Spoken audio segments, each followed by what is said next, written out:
so the next part of this that I think is particularly interesting, and this is really where we met because of the Twitter thing that I referenced earlier, is there has been sort of an endless onslaught on Sam Harris since this. Now, Sam is a philosopher. I think he's a neuroscientist. I've read some of his books.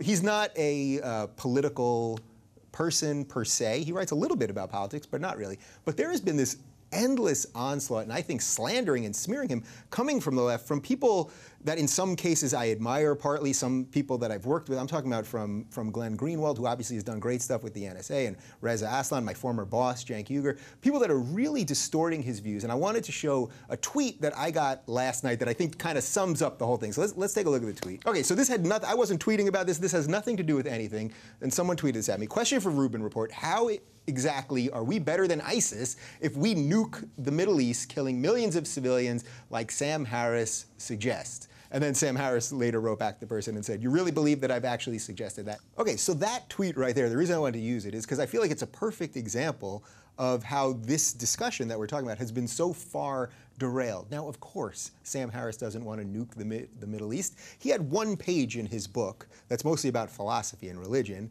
where he's talking about how in the Cold War we had mutual assurances basically with Russia because you had rational actors, basically, that wouldn't nuke each other because then they were afraid they were going to get nuked. Now, this is nothing, he never said nuke the Middle East or any of this stuff, but these people keep implying it. They keep retweeting memes of, selective quotes. What do you make of that? I mean, these are pretty respected people, some that I know personally, which is why I struggle with this so much. In the battle of ideologies, the people that you want to go after are not the people who've got big muscles, but the people who have big brains. So totalitarian ideologies always go after the intellectuals first. They want to purge them because they don't want anybody to counter their narrative.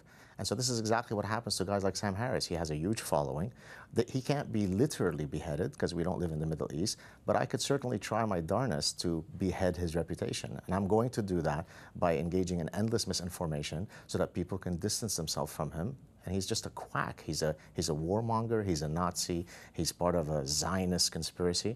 And hopefully... Neocon, don't forget neocon, right? He's a neocon. He's part of Halliburton. Yeah. And so on. And the way I behead him, the way I silence him, is by smearing him. Right. So isn't that really the crazy part of this? When they're saying, well, Sam Harris is in the same neocon group, or Bill Maher is in the same neocon group as Dick Cheney. Bill Maher has never... Right. Bill Maher talks about it all the time. He wants we have 30,000 troops or something in Germany. What the hell are they doing there? I mean, this is literally the reverse of a neocon.